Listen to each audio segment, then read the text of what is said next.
Olá pessoal, estamos dando início a mais um podcast aqui no canal da Cerrado Conecta. Hoje estamos entrevistando o professor doutor Salviano de Araújo Leão, do Instituto de Física da Universidade Federal de Goiás. Seja bem-vindo, professor Salviano. Obrigado, Clodoaldo, obrigado pelo convite de poder participar aqui com você nesse momento. Que maravilha. Professor Salviano, fala um pouquinho da sua formação, o senhor é formado em quê e trabalha onde? Bom, eu sou formado em Física, fiz graduação aqui na UFG mesmo, mestrado e doutorado na USP de São Carlos, né? E desde daquela época, quando eu acabei o doutorado, que eu comecei a trabalhar com software livre. Que maravilha. E falar em software livre hoje é o tema do nosso podcast. A gente vai falar um pouco de software livre, Linux, Fortran, LaTeX, né? São softwares da comunidade... como é que chama a comunidade? Científica, né? Acadêmica científica, tem um nome que eles chamam de GPU, não, é GLU. Eu esqueci o nome que se dá para esses softwares que são livres. Não, são... Porque existe uma legislação específica para ele. GLPD, isso, mas GLPD é Lei Geral de Proteção dos Dados, né? É LGPD, né? LGPD, Lei Geral de Proteção de Dados, mas aí não é exatamente software livre, é sobre como o armazenamento. Né? É geral, né? Isso. Bom, maravilha. Salviano, você já formado em física, é óbvio, um professor que faz física teórica envolve computação, não tem como não trabalhar com computação. Sim. Então você sempre trabalhou nessa área de computação. E qual foi o fascínio que te levou para o software livre? O software livre, eu me deparei com o software livre a primeira vez por volta de 95. Eu estava no finalzinho do doutorado. Um colega voltou dos Estados Unidos no ano 95, final de 95 mais ou menos, e trouxe um Red Hat. Né? E aí, só que ele não tinha muita paciência com aquilo e não gostava. Então eu trouxe os disquetes e me deu de presente. Aí eu comecei a brincar com aqueles disquetes, instalei e foi onde eu tive o primeiro contato. Com software livre.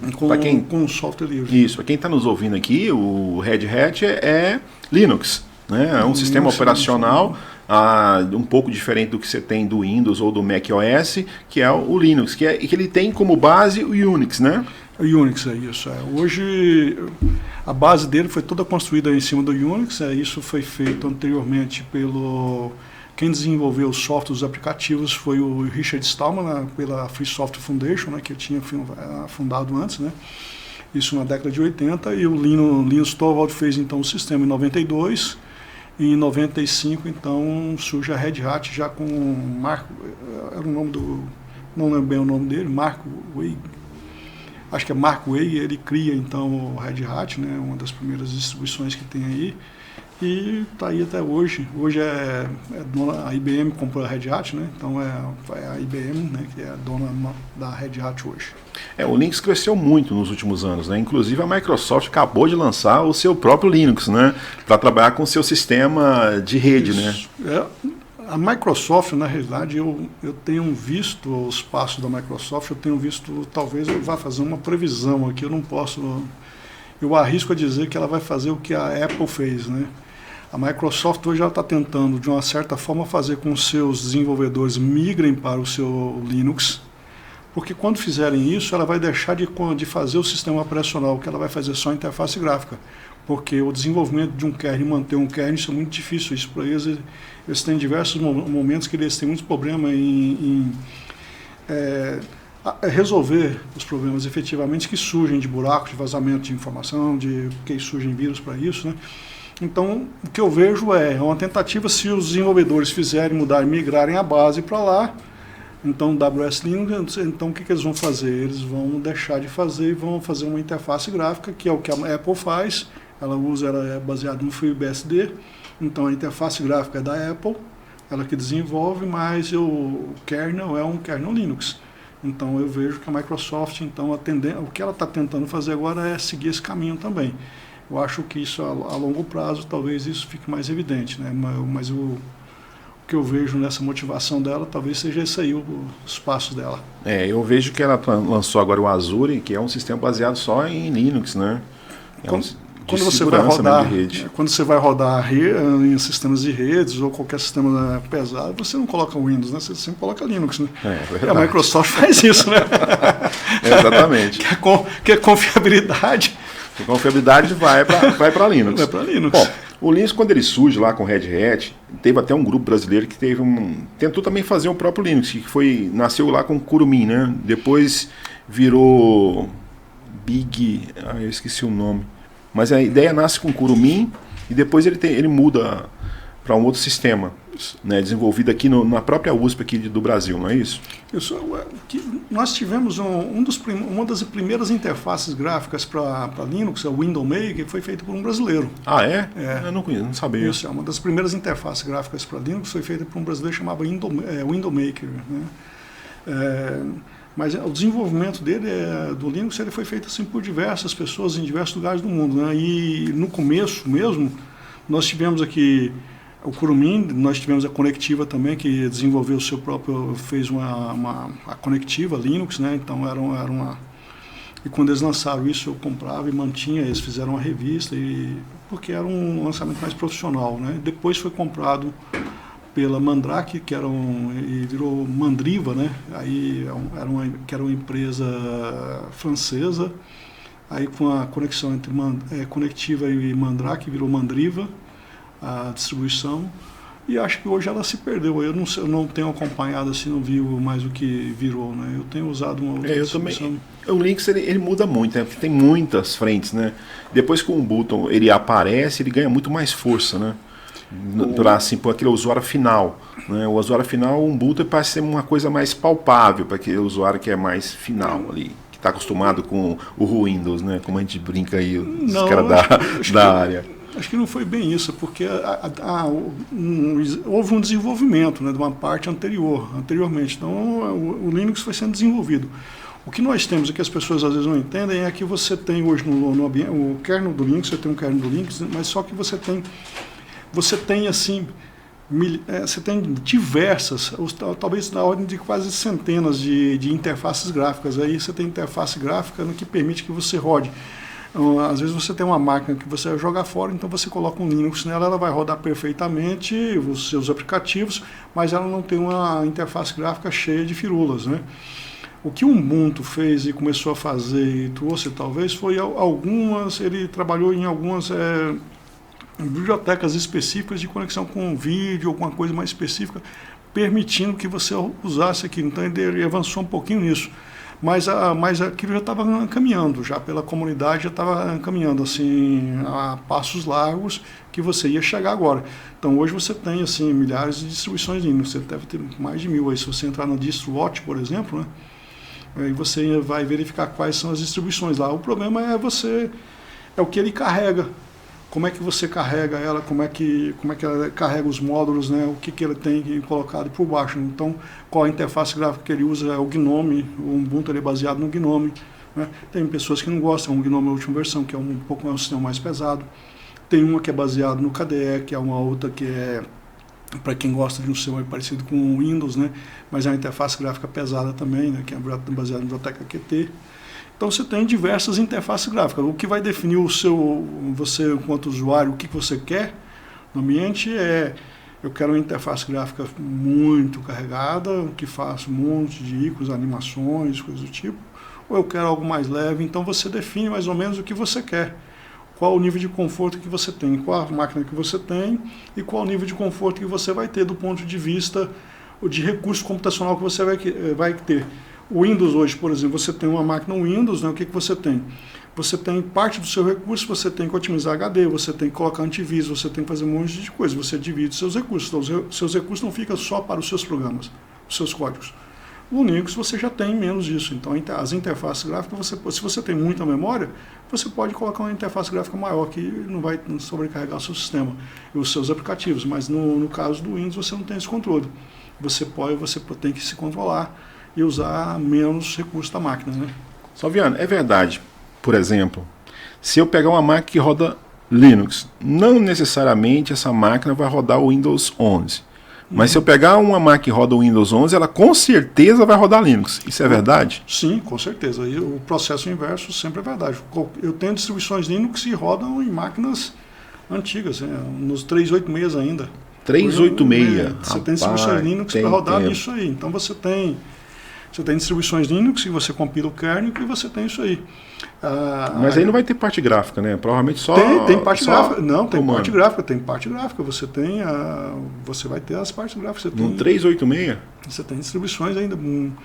Se você compilar você ainda vai ter coisas desse tipo. Você vai conseguir rodar coisas desse tipo ainda. Esse é o glamour do Linux, né? Essa possibilidade de você trabalhar com máquinas bem antigas e né? fazer as coisas funcionando. Usando uma distribuição modesta, né? Não dá para também pegar uma distribuição mais um pouco parruda.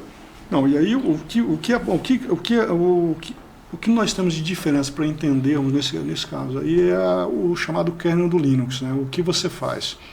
O Windows ele é ambicioso, então ele tem que rodar em tudo quanto é máquina. O Linux também vai rodar a princípio em qualquer máquina. Então você compila um kernel em que o Linux, na hora que ele vai rodar, ele carrega os módulos, ele identifica o seu hardware e carrega os módulos, são chamados módulos separadamente, né? Então ele carrega isso no processo do boot. Então ele carrega isso na memória, então, na hora que vai dar o boot do sistema. Então ele identifica e vai carregando. Então ele tem lá. A hora que você vai para o Windows, então ele tem uma série lá distribuídos e ele vai carregando também, mas e o sistema é grande e pesado. No Linux você já separa um pouco mais, isso é menos, uma característica menor. Mas um exemplo que você tem de algo que é extremamente sofisticado nesse aspecto, que é a máquina Apple, por exemplo. A máquina Apple, como é que ela foi feita? Ela hoje já está com prazo de validade de 5 anos, mais ou menos, é o tempo que eles dão a garantia de atualização do sistema operacional. Fora isso, eles não vão dar mais, por quê? Porque aquela máquina, às vezes você pega uma máquina que tem pouca memória em relação a outra máquina, e ela roda aparentemente melhor, mas não é, porque o Linux, o kernel do Linux ali foi compilado especificamente para aquela máquina. Ela não tem nenhuma placa de vídeo a mais nem a menos, ela só tem um drive específico de cada elemento, cada componente eletrônico do que está lá dentro. Do que está lá dentro. Tudo que ela tiver, que ela funciona, você só tem aquilo, você não tem excesso. Você não tem excesso, então é extremamente customizada e por isso que ela tira o máximo de recurso do hardware e do software. Qual é o custo disso? O custo disso é que, por isso eles mantêm atualizado durante 5 anos, porque depois de 5 anos eles vão investir em outro hardware. Então eles não compilam mais o kernel para aquilo, porque compilar um kernel, eu já compilei kernel de Linux por volta de 2008, eu ainda compilava um kernel, mas só que dá um trabalho. Naquela época eu gastava uma noite inteira compilando um kernel. Aí você chegava no outro dia, não estava bom, e você tinha que compilar de novo, porque você tem que tirar uns drives, colocar, e você tem que saber, se você tem que conhecer muito bem a sua máquina. Se você não consegue, então você... Só que o kernel evolui, o kernel também ele tem atualizações muito rápidas, então não compensa. Então, se você quer uma máquina que seja assim, você não vai colocar ela na rede, não vai deixar ela isolada, e você quer um bom desempenho, você pode tentar fazer isso.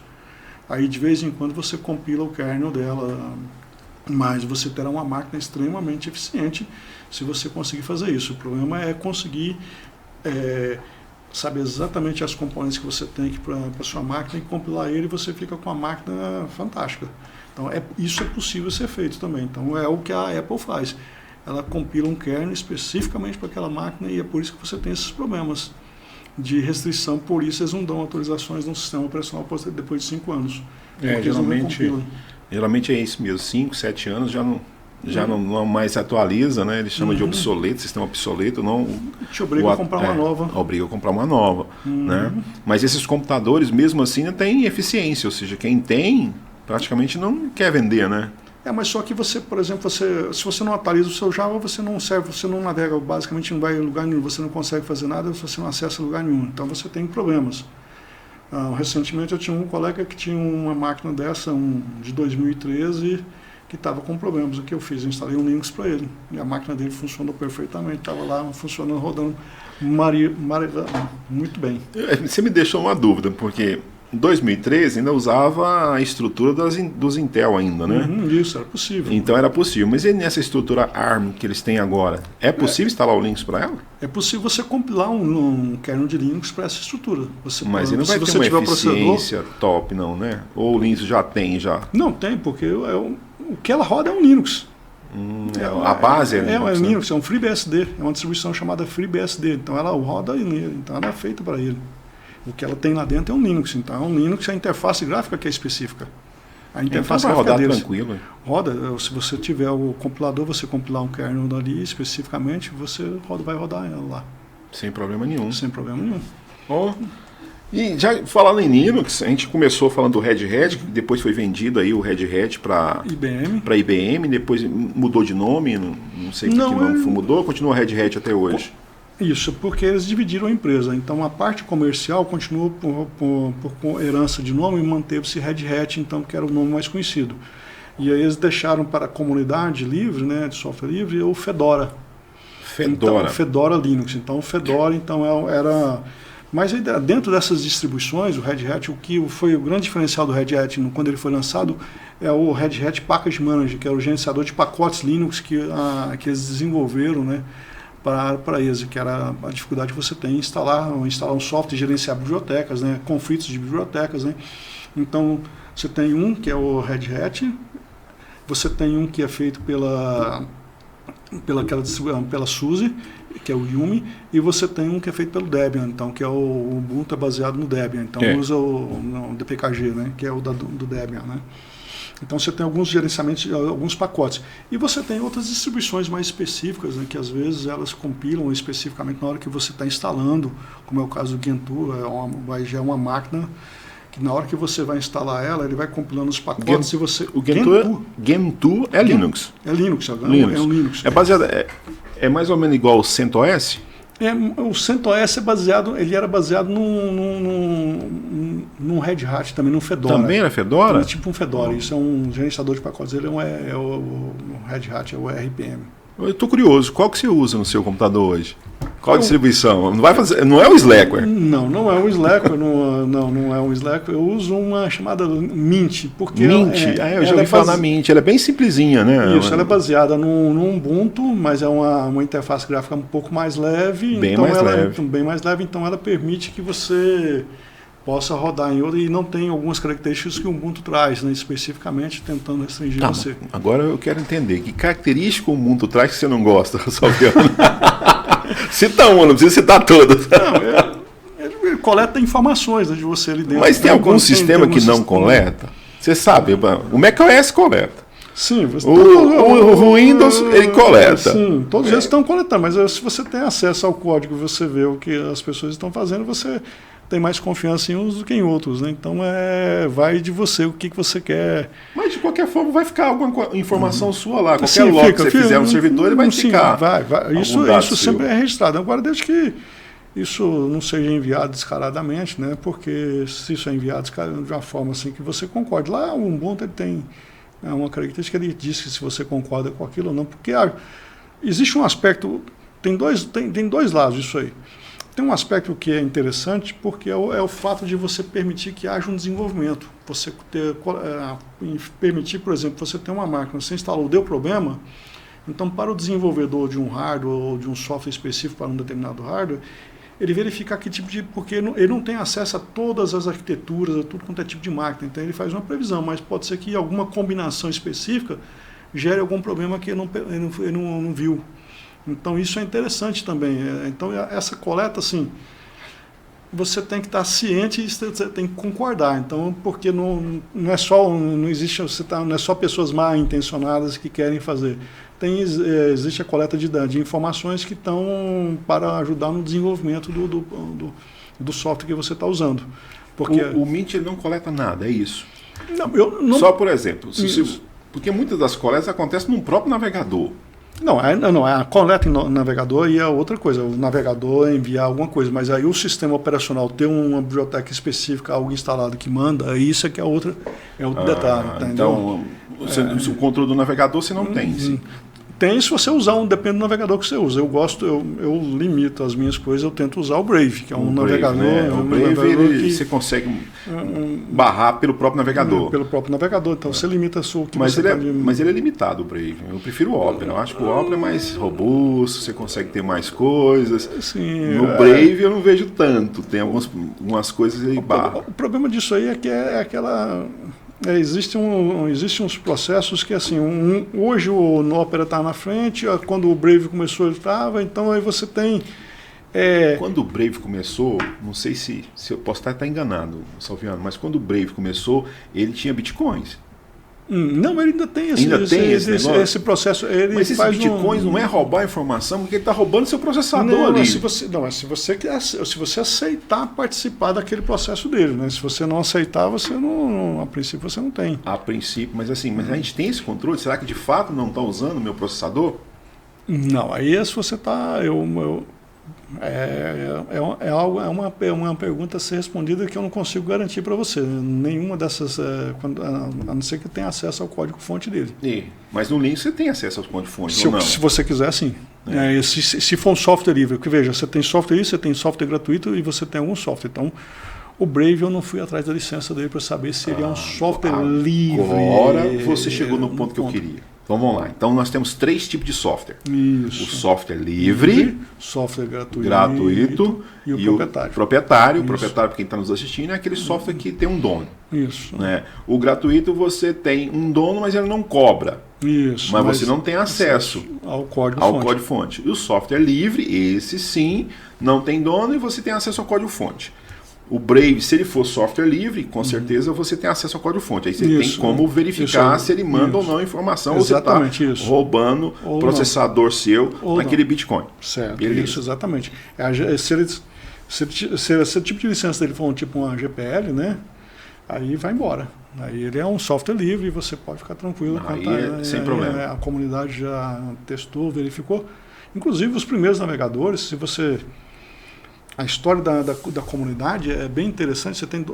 Eu não sei se você tem um que é do LibreOffice, a história dele que é interessante, e outra a história do próprio Mozilla.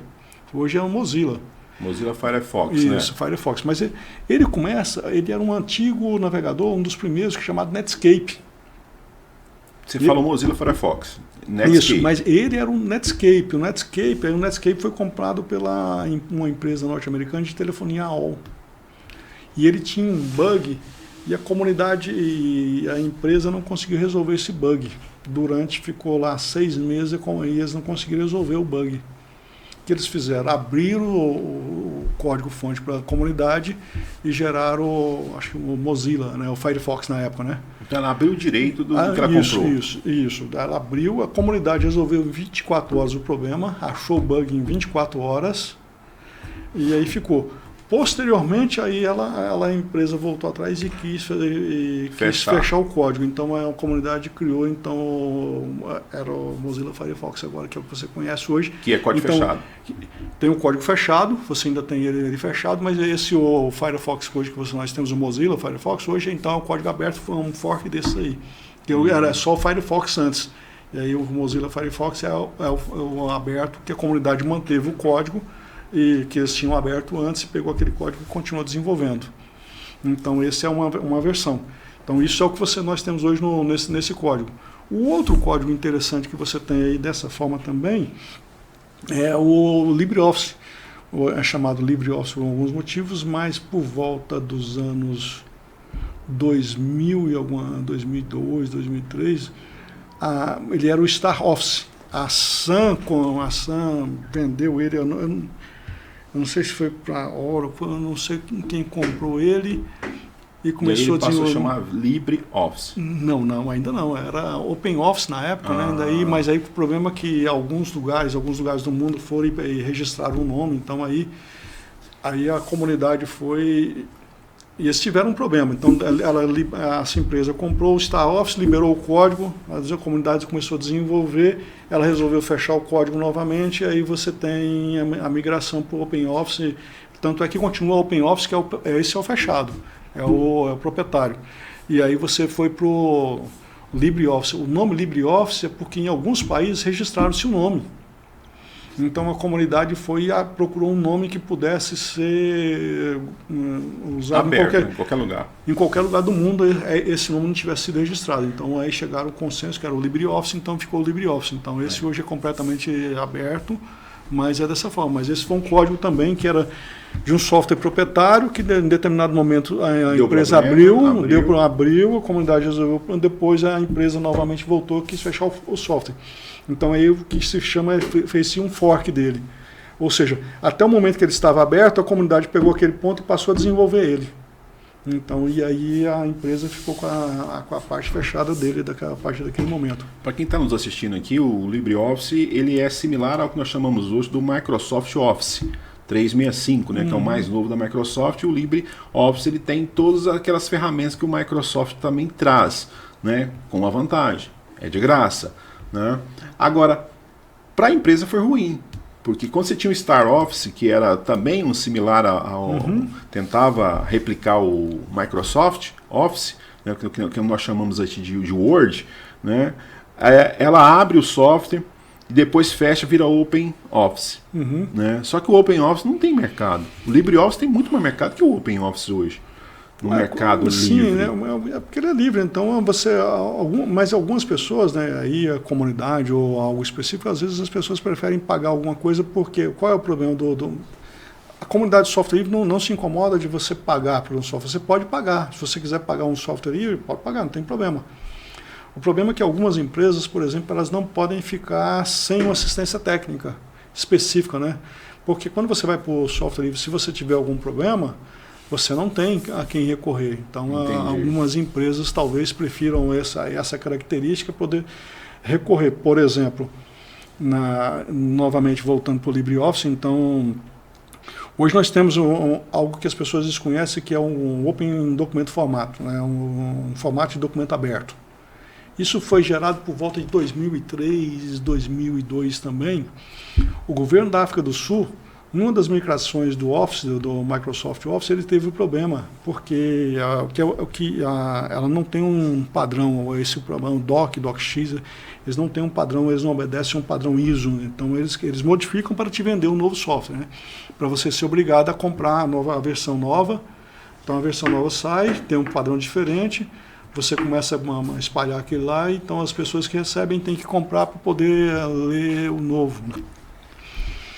Mas nessa época, então, o governo da África do Sul teve um problema na atualização de seus documentos e perdeu muita coisa. E entrou com um processo contra a Microsoft. E aí, nessa época, então, surgiu, por parte da comunidade, a ideia de criar um padrão internacional livre de documentos, que era o Open um padrão livre, que era o padrão de documentos livres, né? Esse Open... foi o grupo OASIS. A Microsoft, inclusive, concorreu com o seu formato, que na época era um doc, né? Então tentou fazer isso, mas ela não passou, né, nos testes, então ficou o ODT.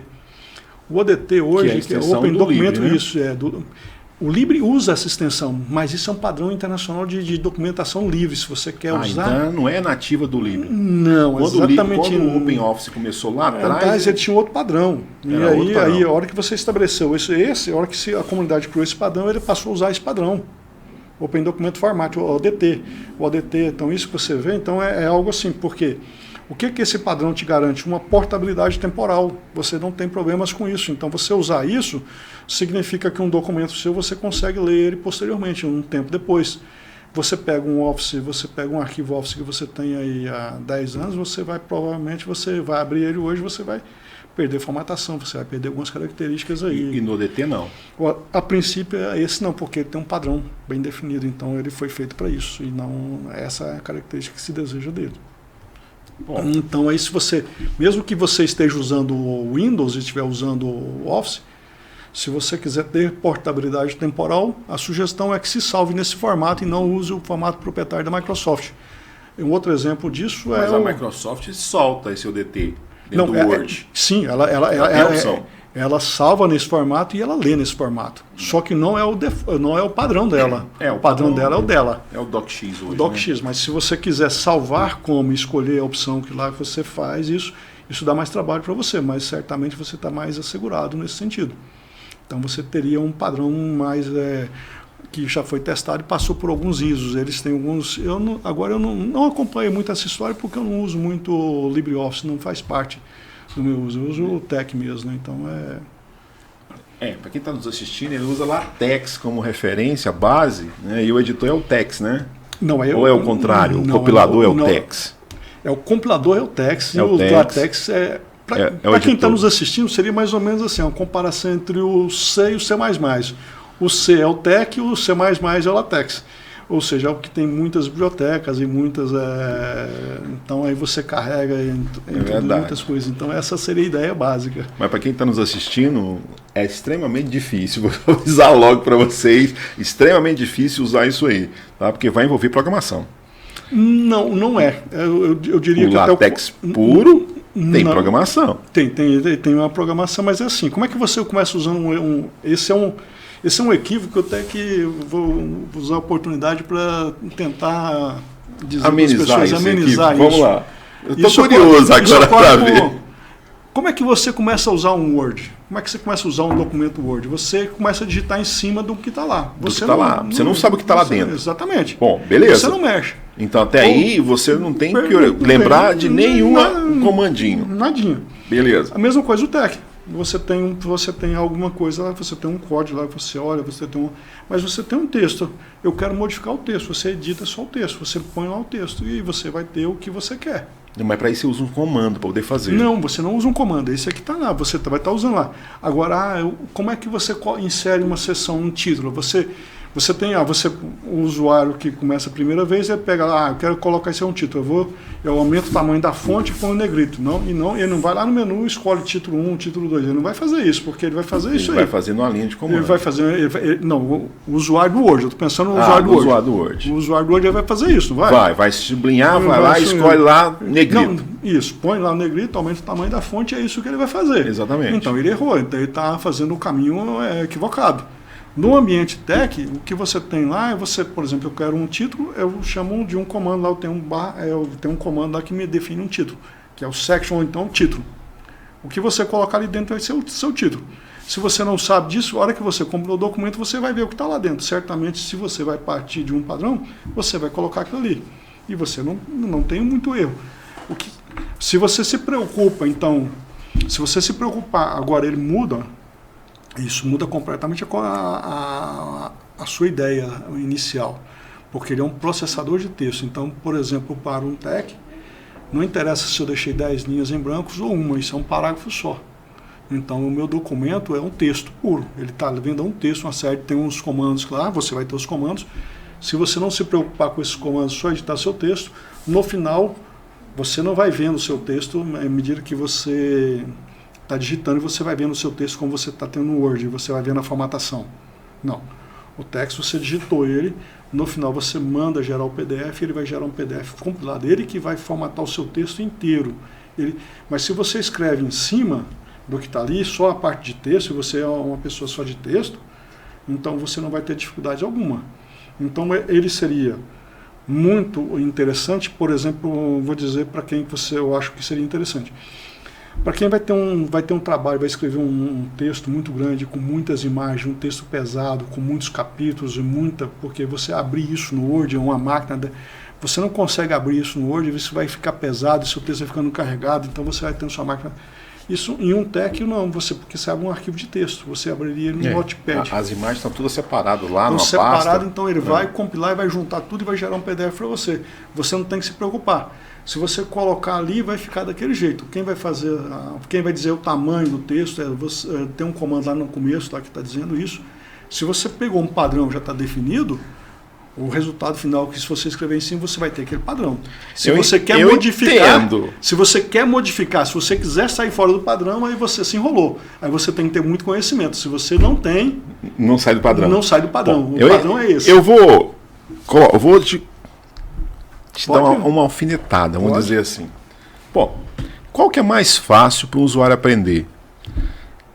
Ele aprender, qual que é o tempo que ele gastaria para aprender? Por exemplo, se eu pegar um menino de 9 anos que está aqui nos assistindo aqui do lado, né, ele está aqui nos assistindo, 9 anos, qual dos dois ele vai ser mais rápido a aprender? A linha temporal. Ele aprender a escrever no Word ou aprender a escrever no LaTeX? Não, no Word. No Word? Sim.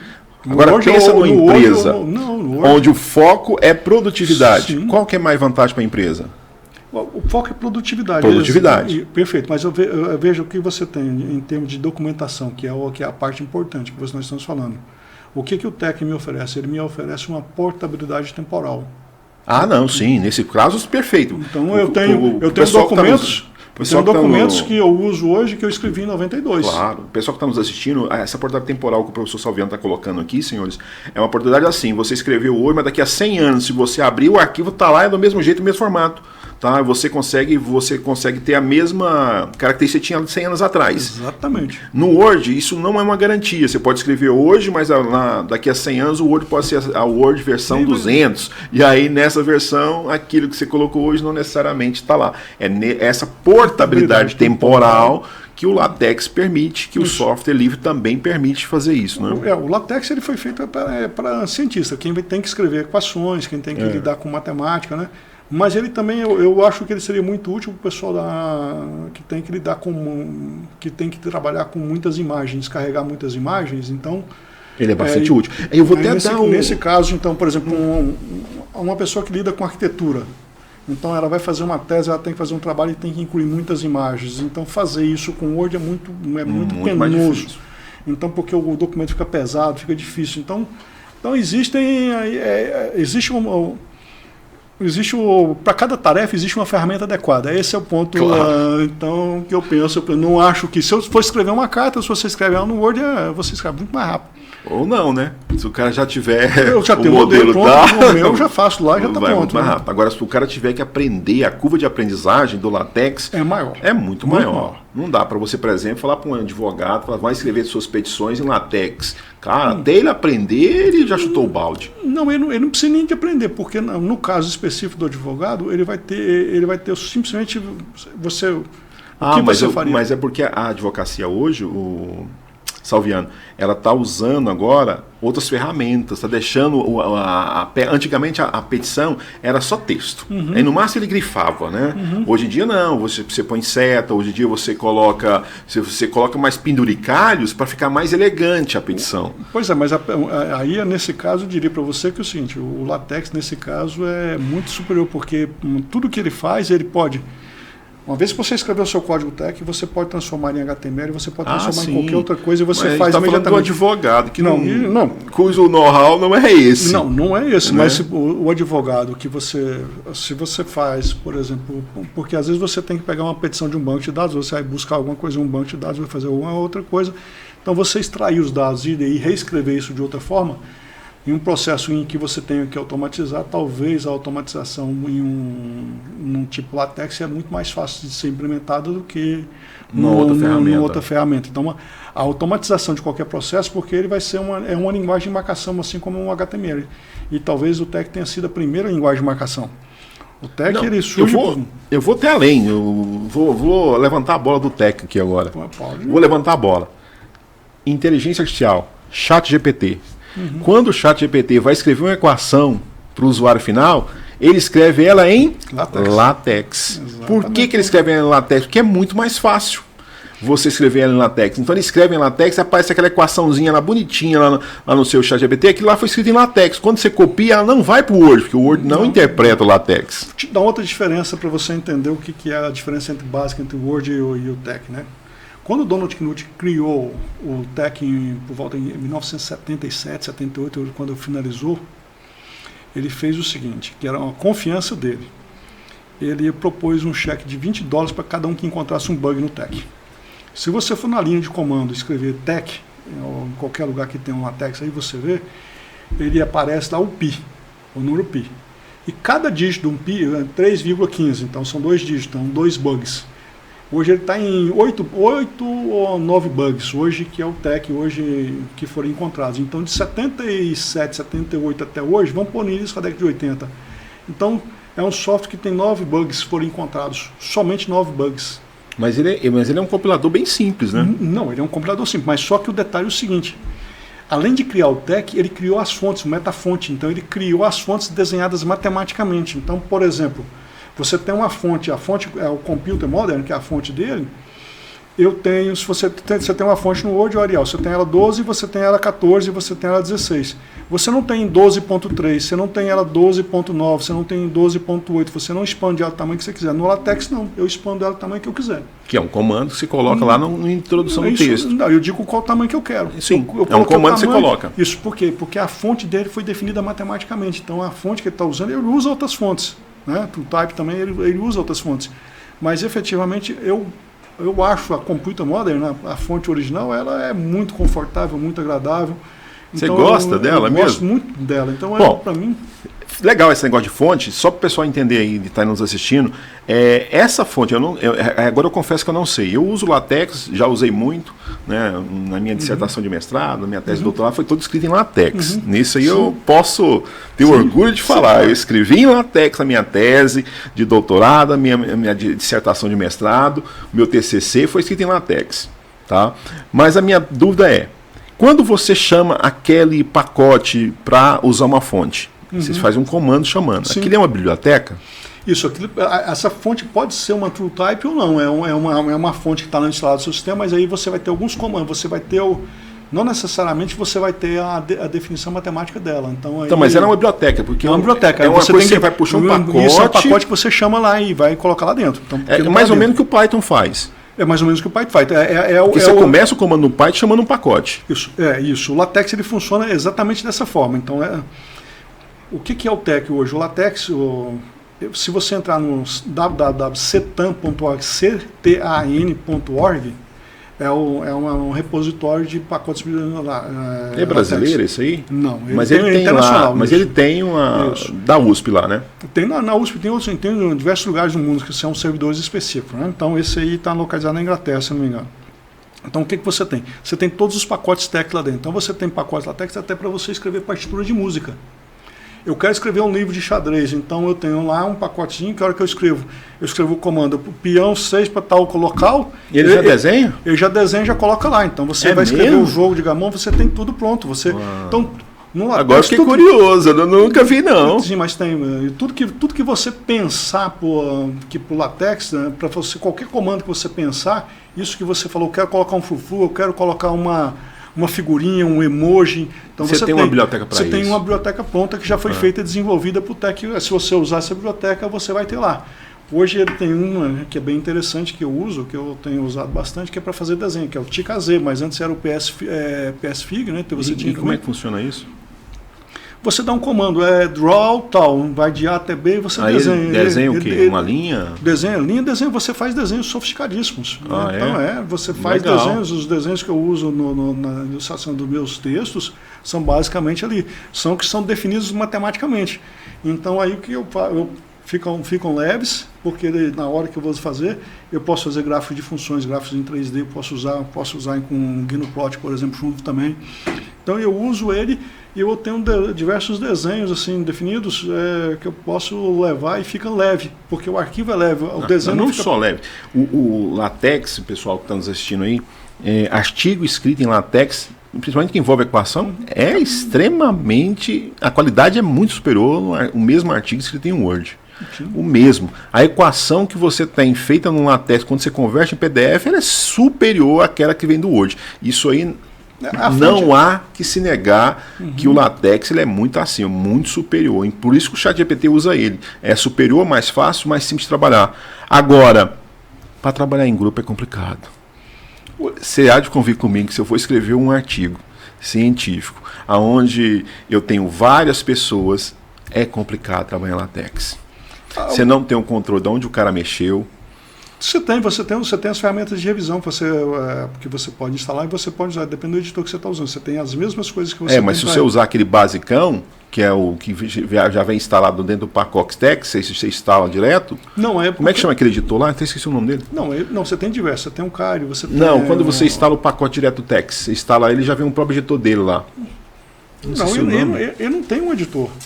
Tem um que é nativo. Quando você instala o pacote, vem um já dentro dele, que é o editor e compilador. Não, você tem um compilador TeX mesmo, mas só é o compilador, basicamente, quando você instala mas ele não tem um editor, você tem interfaces gráficas editores que foram desenvolvidos. Não é interface gráfica não, é linha de comando mesmo, ele destaca as fórmulas, destaca os comandos e você vai lá e altera lá mesmo. Nesse aí que eu estou comentando, se você trabalhar só nele, para trabalhar de grupo é complicado demais. Não. Agora, na parte gráfica, eu não sei, porque na parte gráfica você tem alguns bons. O Scientific Workplace, né, que é, na minha opinião, o melhor deles na parte gráfica. Eu não sei se tem outro tão bom quanto o Scientific Workplace. Você tem um que é livre. O Scientific Workplace é um software pago. proprietário. É verdade. Você está com razão, ele é pago. Você tem o Leaks, A Monix mas é não chega próximo do Cintiq for Place, em termos de qualidade gráfica. É qualidade gráfica, mas ele te oferece os meus recursos, porque o problema todo é o seguinte, é o que você quer, como é que você vai obter, né? É um recurso, assim, ele foi desenvolvido por uma empresa, esse é mantido por um livro, né? E você tem um TextMaker. Também não chega perto do... mas são propostas diferentes, mas são feitos e funcionam perfeitamente. Assim, Bom, vamos voltar para o ponto que eu coloquei lá. Você tem lá, são vários autores, eu mando para um para outro. No Word, pela experiência que eu tenho, é muito mais fácil lidar com isso. Por exemplo, se você fosse lidar comigo, não ia ser fácil, porque eu não uso o Word. Mas você usaria o ODT, que já seria mais viável. Você vai escrever um artigo científico, por exemplo, olha só, você tem duas barreiras que são muito difíceis com o Word, né, que é algo assim. É possível resolver esse problema? Você tem software que fazem isso, mas não é a mesma qualidade, porque não é o mesmo... que é as referências às equações. Então, quando você escreve um texto científico... Eu concordo plenamente, sei que as equações não são equivalentes, não são equivalentes, mas as referências... Você tem um EndNote, você tem o EndNote, o Zotero, né? O Zotero e o Mendeley. São os três melhores. Por LaTeX, você tem o BibTeX. Não, e eles usam... eu não sei o EndNote, que eu não conheço, né? Mas o Zotero e o Mendeley, porque eles trabalham, o banco de dados deles, eles exportam, eles trabalham com o BibTeX. Não, sim, mas no LaTeX é o BibTeX. Isso, é o que ele usa e faz, que é o primeiro. Ou seja, o BibTeX já tinha aí há muito antes mesmo desses softwares surgirem. Claro. Então você fazia isso e esse software fazia isso. Mas a diferença do BibTeX, desculpa cortá-lo, Salviano, é que o BibTeX você monta a referência. Esses hoje importa tudo. Você já puxa lá e fica bonitinho, né? E eles exportam o BibTeX, porque eles, a hora que salvam, eles estão salvando o BibTeX para você. Sim, então, tudo bem, isso eu entendo. Mas no BibTeX, quando você vai montar via BibTeX, você tem que fazer na mão. Isso, mas quando a gente começou era muito melhor, para você fazer na mão. Por exemplo, se você vai no Google Acadêmico, você não precisa de fazer na mão, esse aqui é o problema. Se você vai no Google Acadêmico e faz uma pesquisa e você clica em citar aquela referência, ele já escreve ela para você qual modelo que você quer. Ele já tem o BibTeX, ele gera o BibTeX para você. Perfeito, esse tá e certo. aí ele já gera o BibTeX para você. Se você entra, existem sites específicos que você dá o DOI e te gera a referência do BibTeX. Eu não sabia dessa, não. Peraí, você tem sites específicos que você coloca o ISBN e já te dá a referência específica em BibTeX. Então você copia ela. Então você não precisa exatamente... E a grande vantagem que é a ideia básica do JabRef. O JabRef é um outro software que faz gerencia referência, mas o Mendeley e o Zotero estão na frente porque você arrasta o PDF, joga lá dentro e ele já reconhece. Muito mais. Então, o próprio Mendeley ele também já faz com o DOI. Só para quem está nos assistindo aqui, o DOI, pessoal, é um número que você tem internacional, que você joga no seu navegador e ele te dá exatamente o artigo. Ele mostra o artigo na sua tela lá, onde está o artigo. Se você tiver acesso para baixar, você baixa esse artigo. Então, esse DOI ele é um número identificador do artigo, assim como o ISBN é do livro. Assim como o ISBN é do livro da revista, né? É exatamente isso que você está falando. Então, esse DOI é uma tendência hoje que eu imagino que a tendência das citações vai ser só DOI. Sim, com certeza. Eu imagino que a tendência é acabar com esse negócio de ficar escrevendo nome.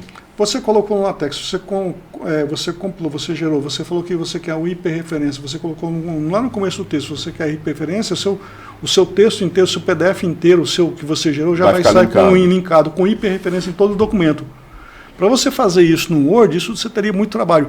O problema é que a curva de aprendizagem do TeX é muito lenta. Entretanto, é difícil. Onde você vai chegar no impossível nele, você vai muito mais além do que você chega no Word. Então Mas aí, novamente, nós queremos naquela questão de produtividade. Produtividade, exatamente. Porque no Word você consegue ser mais produtivo. Não, você não. Isso é que eu, por exemplo. Porque o tempo que você gasta para escrever um artigo em LaTeX é maior. Não é, porque não é porque o problema é o seguinte, de novo. Quando você tem que fazer a equação, você vai fazer o quê? Você vai sofrer com o Word. O Word, eu vou te dar um exemplo com o Word que você sofre e você não percebe. O que todo mundo não percebe, que é especificamente a questão do Word, no meu ponto de vista, é assim, você não se dá conta de quanto tempo você perde brigando com o seu editor. Você fica lá brigando com o editor e com o LaTeX você não tem isso. Você fez, você sabe que aquilo vai ficar. Por exemplo, você quer colocar um item, subitem. Põe o subitem numerado. Eu quero o item A, você vai tentar, você vai brigando com você, mas você vai brigando com ele. Quando ele volta ali, ele cria vida própria, aí você quer escrever uma coisa, ele faz outra coisa. Então, esse tipo de documento, né, você vai ficando uma briga interna ali para dar uma formatada no editor e você gasta um tempo que você não percebe. Quando você tem um processo, que é o seguinte, quando você faz algo especialista, por exemplo, você me disse, vou te dar um exemplo que você me disse aí, eu tenho que fazer petição, eu tenho um modelo aqui, o camarada, você poderia fazer para ele vai escrever no Notepad, ele vai escrever só o texto. A petição, ela vai direto para o seu código LaTeX e vai compilar. Eu estou fazendo hoje um sistema de prova, de gerar prova, em que o camarada vê lá qual a questão que ele quer e ele já manda ela para o código ali, já gerou, já deixou pronto. Então, a produtividade você tem do jeito que você quiser. O Tex, ele permite que você faça coisas assim, muito mais eficientes do que você tem no Word. Eu concordo. Mas, então, aí vem o Python para resolver esses problemas. Sim, eu estou fazendo... O Python agora ele vai resolver esses problemas, porque aí eu consigo fazer o que eu quero. Sim. Né, direto. Mas aí eu enfrentei um grande desafio com o Tex, que é com a figura. Estou vendo, colocar a figura na posição, eu apanhei, perdia tempo e nunca dava certo. Eu nunca erro. Por quê? Porque eu trabalho de uma maneira que é o seguinte, porque eu uso um comando que eu escolho a largura da linha e não a largura do texto. A largura do texto, se você muda o seu texto para uma coluna só, ou dupla coluna, então é a largura do texto total, é a página inteira, então o tamanho é a largura do texto. Então quando você faz isso, eu não redimensiona ela adequadamente. Então eu uso a largura da linha, porque se você mudar para dupla coluna, ele mudou automaticamente. Então eu ponho lá uma figura 60% da largura da linha, acabou, vai ficar aqui. E ela não mexe de jeito nenhum. Não, a figura ela pode alterar do lugar, porque aí você tem alguns comandos, que você pode dizer que ela fica no topo da página, no fundo da página ou aqui, você pode insistir com ela aqui. Se ela não couber, se o tamanho que você dimensionou não couber, porque aí não cabe, às vezes é porque não cabe mesmo.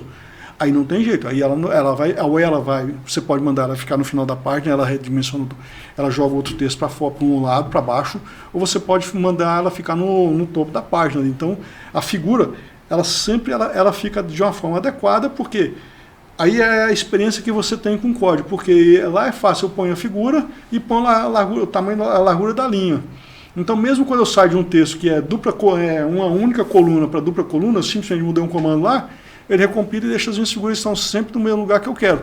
Eu nunca, assim, dificuldade com figura que eu tive foi muito pouca. Nossa, eu passei dificuldade demais, porque ela saía da posição, tinha um texto, o texto parecia, estava lá embaixo.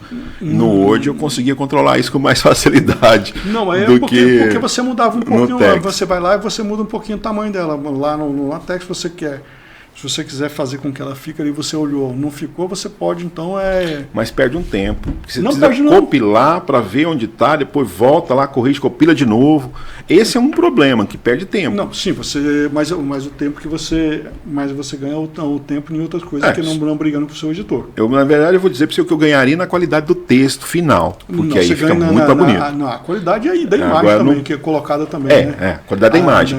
Mas o tempo eu acho que eu não ganharia. Não. Ganha no tempo. Porque até se aprender, porque isso existe uma curva de aprendizagem. Mas você está me dizendo que é uma questão, mas veja...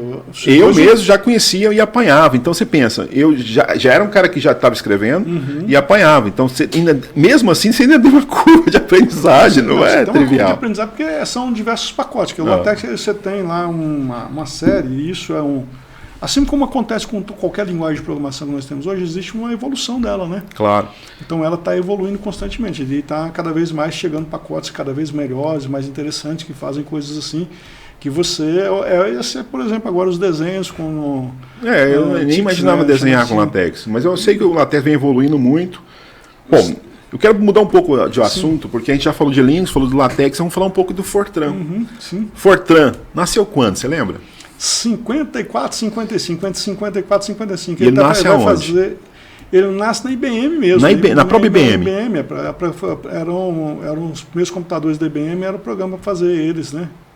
Então, na própria IBM, a IBM que cria, ali dentro era o P710, que era, se não me engano é esse, né?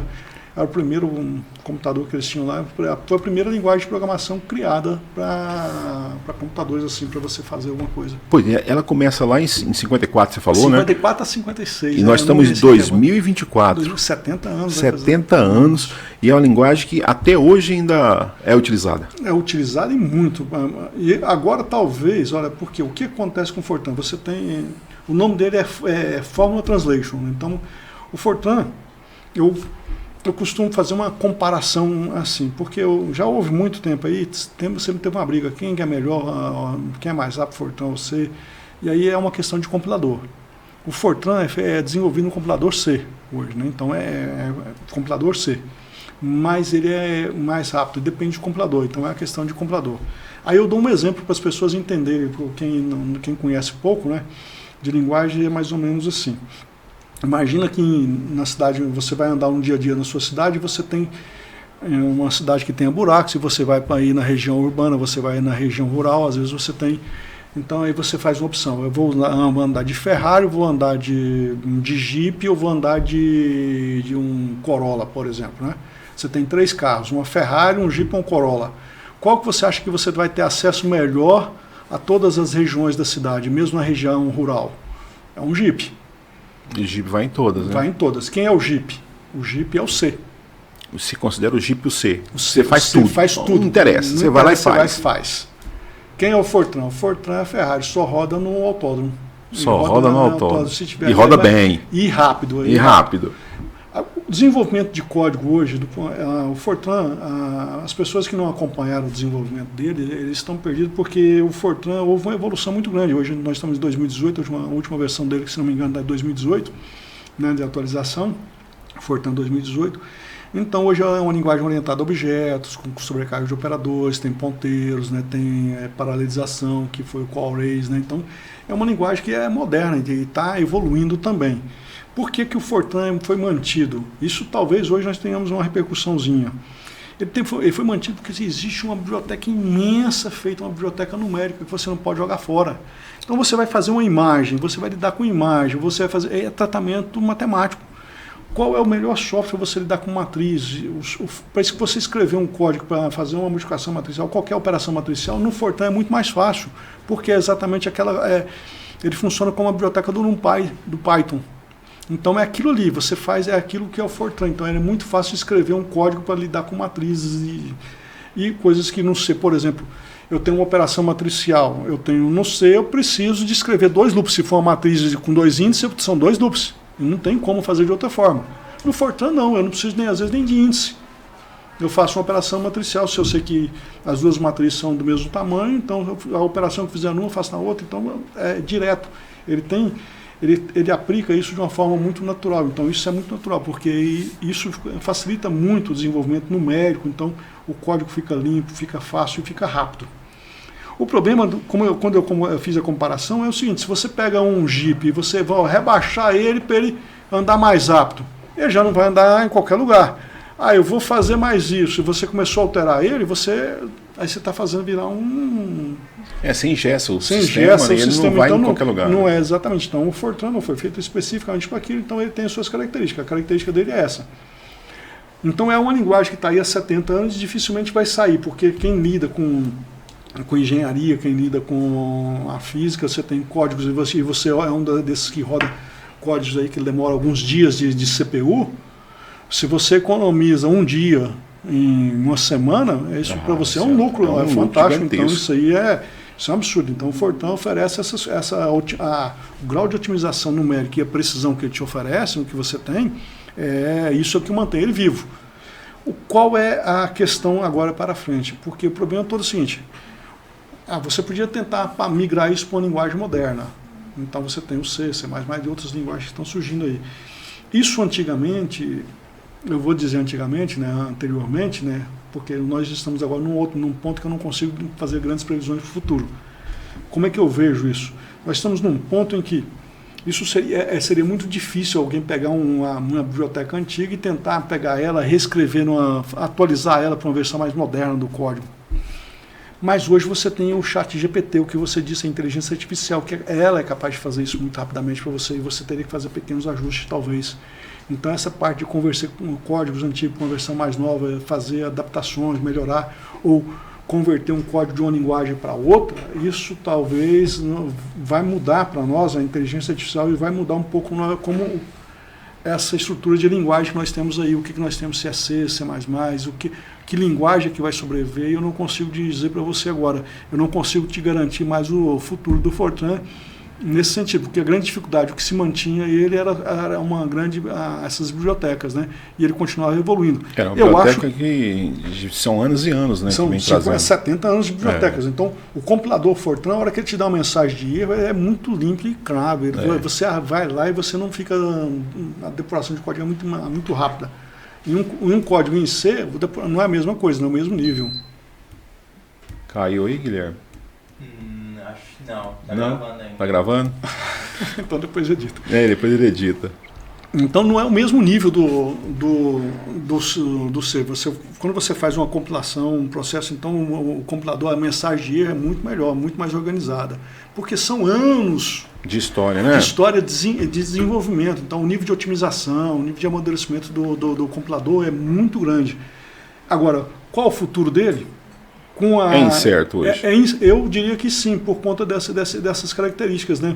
Porque o ChatGPT ele pode construir um código para você, ou pode pegar uma biblioteca antiga que foi feita. Porque qual a dificuldade que você tem? Até de você ler e voltar, tem que entender como é que era aquele código, como é que era aquela linguagem. Interpretar, para depois passar para uma linguagem moderna. Você olha que isso é um trabalho, não é qualquer um que faz isso. Né? Só para centralizar o nosso ouvinte ali, é igual você pegar PHP. Você tem o PHP da versão 1.0 e hoje nós estamos na versão, por exemplo, 7.4. Porra, a 7.4 não roda na 1. Né? Então, se você quiser pegar A1 e converter para 7.4, meu amigo, é trabalho. Né? Então, é mais ou menos isso que é o Fortran hoje. Ou seja, você pegar uma biblioteca gigantesca e converter para uma linguagem nova é muito trabalhoso. Compensa? Não, porque essa aqui funciona. Para que eu vou perder tempo com isso? Exatamente. Agora, com essa nova tecnologia chegando aí, passa a ser mais fácil fazer esse processo. É isso, né? Exatamente. É como eu vejo. Então, eu não consigo dizer assim, não consigo garantir um futuro, se o quão certo vai ser esse futuro aí da linguagem, né? Eu espero que ela continue, porque é muito mais fácil escrever um código em Fortran, um código numérico para cálculo numérico, do que em outra linguagem. Porque a estrutura Fortran é bem simples, né? Bem simples. Ela é simples de mexer, então acaba que para você escrever é muito melhor. Quem está acostumado com o Python e usa a biblioteca NumPy vai se sentir, ou usa o MATLAB, vai se sentir extremamente confortável com o Fortran. Claro, extremamente bem simples, fácil de trabalhar. Muito fácil.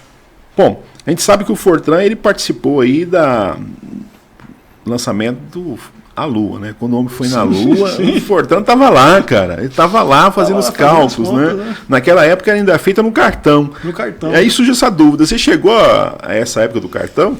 No Fortran? Não, eu cheguei assim... Ou você chegou já na fita cassete, já quando gravava na cassete? Eu cheguei exatamente no ano. No ano anterior, os alunos iam para a praça universitária usar o cartão. No ano que eu entrei, já não iam mais. E por curiosidade, né, esse foi o meu pior desempenho acadêmico nos 4 anos de graduação, foi o cálculo numérico, porque eu não gostava. Você não gostava de cálculo numérico? Não gostava dessas coisas. Você não gostava de cálculo numérico e vive disso hoje? Pois é, hoje é algo assim, porque isso é que você não pode dizer, do que você... Necessidade. Na época, eu tinha o professor Antônio Newton Borges, né? Lembro do professor Antônio Newton Borges. Ele arrumou uma bolsa de iniciação científica para um outro colega, o Vitor Hassi Abdala, que ele gostava de programação, ele tinha uma calculadora programável, ele fazia, né? Então, eu não gostava, então ele ficou de me ensinar um pouco mais, fazer com que eu gostasse de programação e eu fazer ele gostar de física.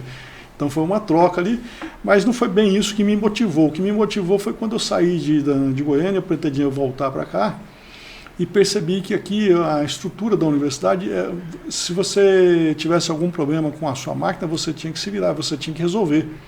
Então, quando eu fui estudar em São Carlos, na USP de São Carlos, lá você sempre tinha um técnico que você podia chamar e vinha resolver seus problemas. Então, eu comecei a me preocupar com isso, pensando em voltar e ser independente. Então eu observava os técnicos fazendo as coisas e tentava primeiro resolver antes de chamar eles e posteriormente... E aí acabou migrando para essa área de programação. Acabei ficando isso aí, gostei, acabei ficando aí. Eu gosto, hoje é uma diversão. Meu passatempo é aprender coisas novas, shell script. Pois é, você me pegou agora de surpresa. Encaixa perfeitamente naquilo que eu falo para meus alunos todos os dias, quando eu dou aula lá no Colégio Santo Agostinho, dou aula para o 3º ano, eu sempre falo para ele, cara, você não sabe o futuro. Você não pode dizer, eu não gosto disso. Você pode não gostar agora, mas daqui para frente algo pode despertar assim na sua cabeça e você vê algo importante ali e dali para frente você ser um especialista nisso. que é exatamente o seu caso. Hoje você é especialista na área de programação, com Fortran, Linux, software livre, e passou dificuldade em cálculo numérico. Passei, porque eu não gostava, eu deixava aquilo, fazia o que era básico. Fazia só obrigação, né, para dar certo.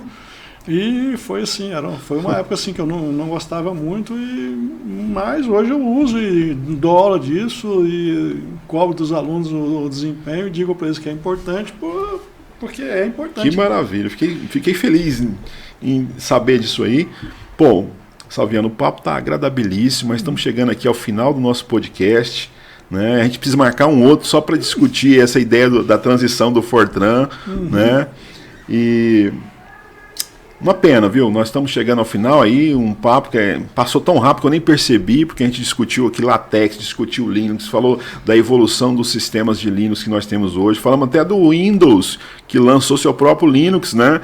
Esse ano aí, no Azure, para trabalhar com servidor. Chegamos até a comentar um pouco de Fortran, e eu vou deixar então para as suas considerações finais, professor Salviano.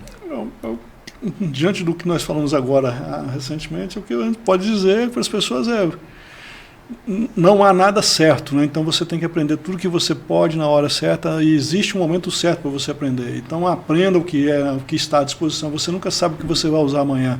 Então essa questão do que é difícil, o que é fácil, o que é bom, o que é ruim, só depende se você sabe ou se você não sabe. Então eu me considero um sujeito preguiçoso em informática, né? E isso fez com que porque isso fez com que eu evoluísse, porque se eu pego uma tarefa e essa tarefa é repetitiva, eu olho aquilo, eu prefiro perder 1 hora, 2 horas pesquisando uma maneira de fazer aquilo em 1 minuto, em 1 segundo, em 5 segundos, do que gastar o meu tempo 1 hora, meia hora ali digitando ou fazendo aquele trabalho braçal. Eu prefiro perder tempo de tentar, mesmo que eu não consiga resolver o problema. Quando eu gastei esse tempo aí perdendo, ou investigando outras maneiras, eu aprendi muito mais coisas e outras coisas. Isso permite com que eu evolua, isso aqui é o preguiçoso no sentido positivo da palavra, né? Isso faz com que permite que você aprenda. Então aprender, e informática é algo que está em constante evolução. Eu fico pensando na sua felicidade nessa era tecnológica de inteligência artificial, onde o Python vai dominar, né? E exatamente ele vem para fazer exatamente isso, pegar tarefas que são extremamente cansativas, exaustivas, e fazer ela acontecer em 1, 2 minutos. Né? O Python é uma linguagem assim que facilita muito, ajuda muito. Ela só tem um detalhezinho, né? Porque ela não pode ser, ela está evoluindo de uma maneira muito rápida. Então ela está numa evolução, as bibliotecas estão evoluindo.